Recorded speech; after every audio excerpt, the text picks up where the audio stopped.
How to make money with buy 1 ounce gold.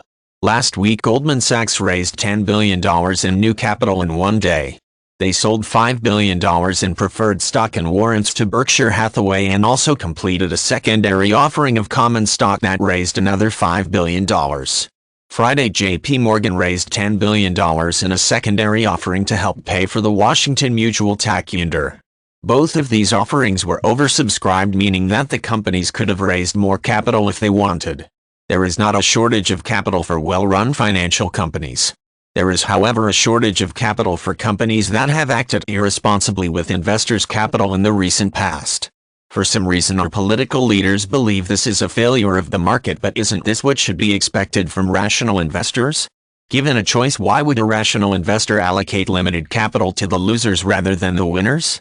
If capital is really as scarce as it seems, isn't it better for our economy if we make sure that it is allocated wisely? The biggest bank failure in the history of the United States happened last Thursday night, and by Friday morning it was business as usual. The only difference was the name on the door and the losses suffered by those unfortunate enough to invest in Washington Mutual bonds or stock. The taxpayers didn't lose anything and depositors didn't lose anything, only investors. That is how capitalism works, in case everyone has forgotten. The crisis we face today is not a creation of the market. Government intervention over many years is what brought us to the point where we've placed our hopes for economic recovery on the good intentions of a Congress facing re-election in a few weeks. There has been much commentary recently about the role of Fannie Mae and Freddie Mac in the creation and expansion of the subprime mortgage market, which many believe to be the cause of this mess. That criticism is certainly warranted, but little attention has been paid to the real culprit, the Federal Reserve. Furthermore, what attention there has been is concentrated on the role of Alan Greenspan rather than Ben Bernanke. While Alan Greenspan deserves his share of the blame, Bernanke's contribution to this mess should not be minimized or excused. Bernanke obviously does not trust the market to sort the winners from the losers.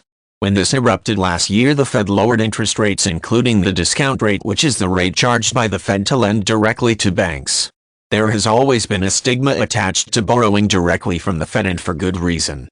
If a bank can't get other banks to lend it money, that tells the market something about the condition of the bank in question. Last August, Bernanke convinced 3 large banks to borrow at the discount window in an effort to remove that stigma.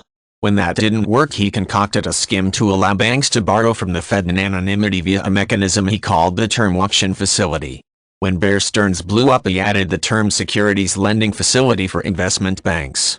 By removing the stigma of borrowing from the Fed and hiding the identity of the borrowers, Bernanke removed important information from the market. Now we face a situation where banks are not willing to lend to each other and have therefore become dependent on the Fed for daily liquidity. This is a direct result of the Fed's actions. Banks will not lend to each other because they don't know which ones are really in trouble. The rise in interbank lending rates is a rational market response to a lack of information. Furthermore, why pay those interbank rates when the Fed or ECB is offering easier terms? Now markets are waiting on pins and needles as the politicians haggle over the details of the latest bailout attempt by the Fed and Treasury. This has introduced another roadblock to the recapitalization and reorganization of the financial industry. Companies that are in need of capital are waiting to see if the plan will bail them out of their difficulties. If Hank Paulson is willing to pay an above-market price for their bad loans, why should they dilute their equity now? Why not wait until they can offload the bad paper on the taxpayer and raise capital at a better price? Why take Tony Soprano terms when Uncle Sam is willing to let the taxpayer take the hit for you?